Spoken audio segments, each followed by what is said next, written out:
Rachel's fingers dug into my shoulders hard enough to leave marks. She always did that when she was close. Her nails, her breath hot against my neck, the way her hips jerked like she was trying to break me. The bed frame thumped against the wall in a rhythm that would have pissed off the neighbors if we hadn't already scared them off months ago. "Don't stop," she gasped, her voice ragged. I wasn't planning on it. The air smelled like sweat and her perfume, something sweet and cheap she'd sprayed on hours ago. Her legs locked around my waist, pulling me deeper, and for a second, everything was perfect. Just us, the heat, the way her body moved under mine. Then the light hit. Not like a lamp flickering or a bulb blowing out. This was something else, bright enough to burn, flooding the room like liquid sun. Rachel screamed, but it was swallowed by the roar in my ears, like standing next to a jet engine. My skin prickled, not from her touch, but from something colder, sharper, like being yanked through space at light speed. When my vision cleared, we weren't in the apartment anymore. Rachel was still under me, still naked, but now her back was pressed against cobblestone slick with something that wasn't water. The air smelled like old wood and rust. Above us, street lamps flickered, casting jagged shadows across buildings that leaned too close, their doors and windows sealed tight. "What the fuck?" Rachel whispered, her fingers clutching my arms hard enough to hurt. I didn't have an answer. A shuffling noise made us both freeze. From the gloom, something waddled forward, a familiar shape, duck-like, but wrong. Its face was smooth where eyes should have been, just blank skin stretched over hollow sockets. It tilted its head, as if listening. Then, from behind it, another figure emerged, taller, lankier, holding something round and limp in its hands. Rachel made a sound like a choked sob. The headless thing lifted its own grinning face toward us, its mouth moving silently. And then the shadows behind them shifted again. "Y'all ain't from around here, are ya?" The voice was cheerful. Too cheerful. I turned. And Mickey Mouse smiled back at me with too many teeth. Not the cartoon grin. This was a predator's leer, stretched wide enough to split his face. His pupils were pinpricks in bloodshot yellow, and his gloves had stains that looked too much like rust. He rocked on his heels like this was just another day at the Magic Kingdom, except his tail lashed behind him like a whip. Rachel scrambled back, her bare skin scraping against the cobblestones. "Brandon," she hissed, her voice raw. "What the fuck is happening?" The eyeless Donald let out a gurgling chuckle, his beak clicking unnaturally. Headless Goofy adjusted his grip on his own grinning head, its tongue lolling as if it wanted to say something. Mickey just kept smiling. "Love's a powerful thing," Mickey said, his voice syrup thick and wrong. "Strong enough to tear holes. Strong enough to bring you here." He spread his arms, and the shadows behind him twisted, stretching up the walls like living things. Rachel's hand found mine, her fingers ice cold. I could feel her shaking. "Run," she breathed. "But where?" The street curved in ways that hurt to look at, buildings leaning like they were breathing. A flicker of movement above us, something scuttling across a rooftop, too fast to be human. Mickey sked. Now. No need for that."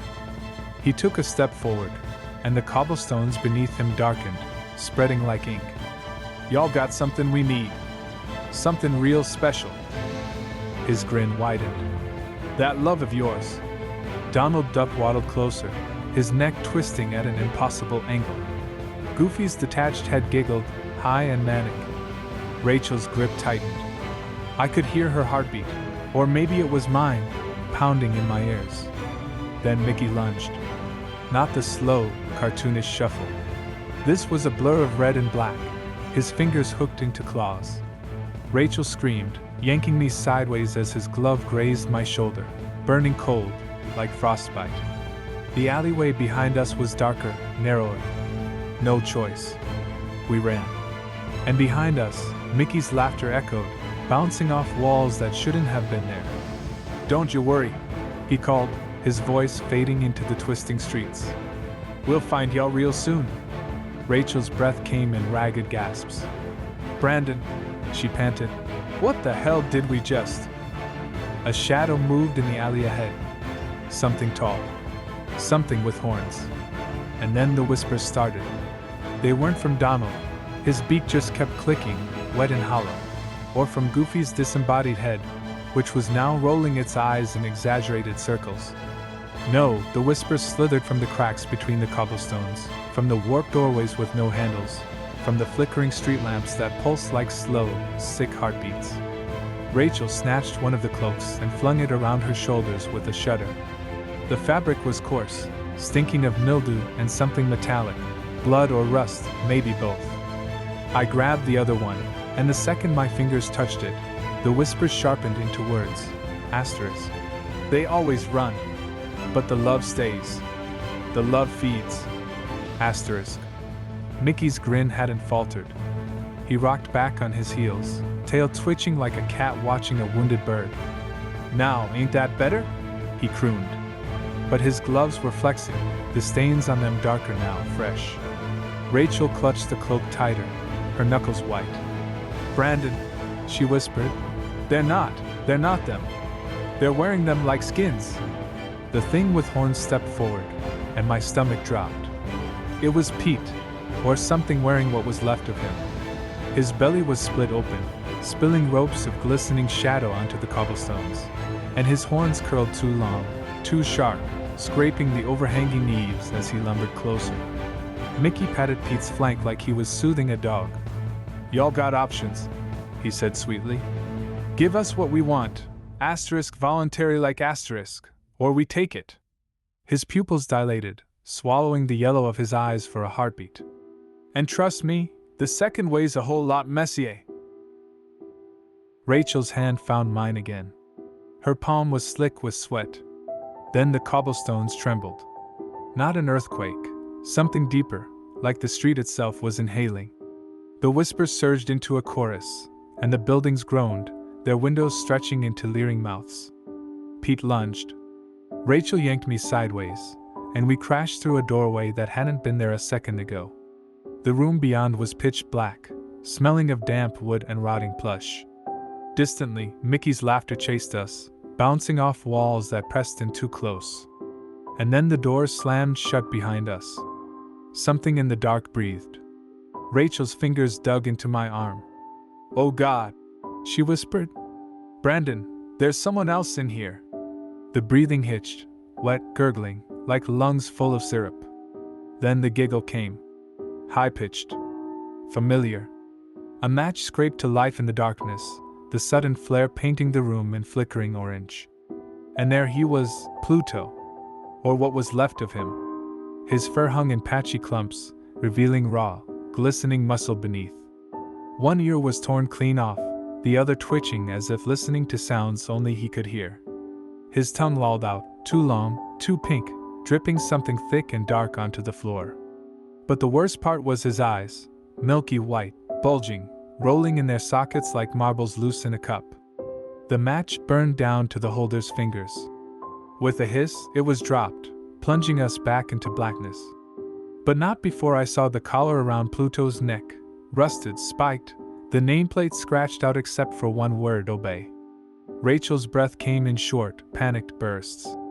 We need to move, she hissed. But Pluto was faster. Something heavy thudded against the floorboards, then skittered toward us. Too many limbs, too many joints. A wet nose pressed against my bare calf, sniffing. Hot drool pulled around my toes. Then the licking started.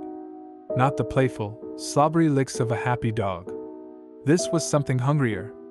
His tongue rasped against my skin like sandpaper, each stroke leaving a stinging trail behind. I recoiled, but Pluto followed, his breath rancid, his whines escalating into frantic, broken yips. Rachel grabbed my hand and yanked me sideways.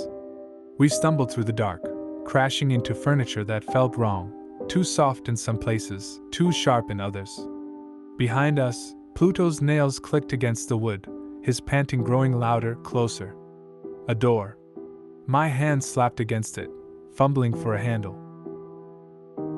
The moment my fingers closed around cold metal, Pluto's body slammed into me from behind, knocking the air from my lungs. His weight was crushing, his ribs sharp against my back. Something warm and sticky dripped onto my shoulder. Saliva. Or blood. Rachel screamed. I twisted, shoving against Pluto's chest, but his jaws snapped shut around my wrist. Not biting. Not yet. Just holding. Warning. Above us, the ceiling creaked. Dust rained down. And then the singing started. Hi. Sweet. It's a small world after all. Pluto's grip tightened. The door handle turned on its own. And the singing got louder. Stay away from us! I roared, the words tearing from my throat raw and desperate. The air crackled around my clenched fist, a pressure building, a vibration humming up my arm like live electricity. Rachel gasped as golden light erupted between my fingers, searing hot but not burning, molten metal reshaping itself in my grip. The weight settled into my palm with a satisfying click, and suddenly I was holding it, a Keyblade, jagged and cruel, its teeth like broken promises, its shaft etched with symbols that pulsed with something old and hungry. Pluto's milky eyes rolled toward the blade, his torn ears flattening. He whimpered, backing away, his hind legs trembling. The singing stuttered, a record skipping, before resuming, tinny and warped now, the cheerful melody twisting into something shrill. Rachel's fingers dug into my bicep. Since when the fuck can you? I don't know. The Keyblade thrummed in my hand, whispering things I couldn't understand but felt deep in my ribs. Behind us, the door creaked open, revealing a sliver of the nightmare street outside. Mickey's silhouette stood at the end of the alley, his grin splitting the darkness like a wound. Pluto lunged. I swung without thinking. The Keyblade connected with a wet thunk, shearing through matted fur and rotting flesh. Pluto yelped, a sound too human, as he crumpled, his body twitching, his tongue lolling onto the floorboards. Black ooze bubbled from the wound, stinking of spoiled milk and copper. Rachel gagged. Oh my God! But the Keyblade was vibrating harder now, the symbols along its length glowing brighter. The black ooze slithered toward the blade, drawn like iron to a magnet, and where they touched, the metal drank. The Keyblade grew heavier, warmer, the teeth along its edge sharpening, elongating. Mickey's laughter echoed down the alley. Oh, now that's interesting! His footsteps tapped closer, deliberate, playful. Ain't every day we get a fresh key bearer. Especially one so attached. His voice dropped to a purr. Bet that love of yours tastes real sweet. Rachel's hand found mine again, her grip slick with sweat. Brandon, she whispered, we can't fight them all. The Keyblade pulsed in agreement, or maybe warning. Outside, shadows pulled at Mickey's feet, stretching toward us like grasping fingers. Somewhere, Donald's beat clicked. Goofy's head giggled. And the singing began again. This time, it was coming from inside the room. A faint, tinny rendition of It's a Small World dribbled from Pluto's gaping mouth as his body twitched, the wound I'd given him knitting together with threads of inky darkness. The Keyblade jerked in my hand like a compass needle finding north, its weight shifting toward him again, not to strike, but to connect. Rachel's breath hitched. Brandon, do it! I didn't understand how I knew. But when I raised the Keyblade, the tip glowing like a struck match, Pluto's milky eyes locked onto it with something like recognition. The blade's teeth whirred, rearranging themselves into a shape that mirrored the jagged collar around his neck. Then I pushed, not with my arm, but with something deeper, something that hurt to dig into. The Keyblade's light speared into Pluto's chest, and for one unbearable second, his entire body went rigid, veins bulging black under patchy fur. Then the darkness burst. It erupted from his mouth, his ears, his ruined eye sockets, a torrent of oily smoke that smelled like burnt sugar and wet matches. The collar around his neck shattered, and beneath the ooze, clean fur bloomed like time reversing. Pluto's tail wagged, thumping weakly against the floorboards. His eyes cleared, brown and liquid with gratitude. Mickey's scream from the alley was inhuman. No! But it was working. The Keyblade hummed, guiding me forward, toward the door, toward the street where twisted silhouettes lurched in the flickering lamplight. Rachel kept pace beside me, her fingers brushing the Keyblade's hilt. Where we touched, the light flared brighter. Donald was first. The Keyblade's teeth hooked into the blank space where his eyes should have been, and when I twisted, the darkness came loose like a rotten cork. His feathers fluffed, his sailor cap righting itself as he blinked up at us. "Whorsh," he mumbled, rubbing his head. Goofy was harder. His head kept giggling as I tried to reunite it with his body, the neck stump resisting like glued rubber. But when Rachel grabbed his shoulders, holding him steady, the Keyblade slid home with a wet pop. His head snapped upright, eyes rolling before focusing. "Hayuk! That was a doozy!" Mickey writhed in the shadows, his demonic form flickering between cartoonish and monstrous. "Stop it!"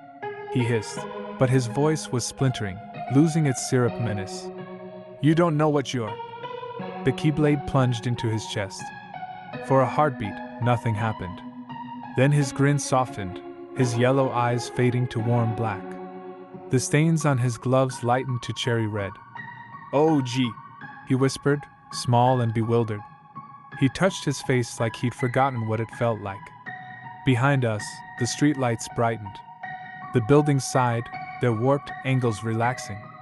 Rachel exhaled shakily. "Did we just?" Mickey took off his hat, holding it over his heart. "Thank you," he said softly. And for the first time, his smile was real. Then the ground shook again. But this time, it wasn't hungry. It was waking up.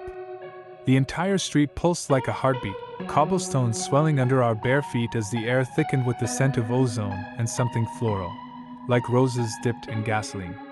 Mickey's gloved hand gestured toward the hut, its crooked door hanging open just enough to reveal a sliver of darkness inside. "Quick now," he urged, his voice fraying at the edges. Before they noticed the lights gone, Rachel didn't hesitate. She grabbed my wrist, her grip fever-hot, and dragged me toward the hut.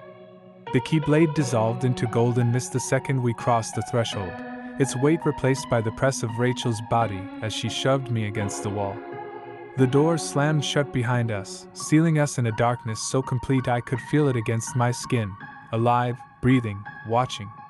"No," Rachel growled, her teeth scraping my collarbone.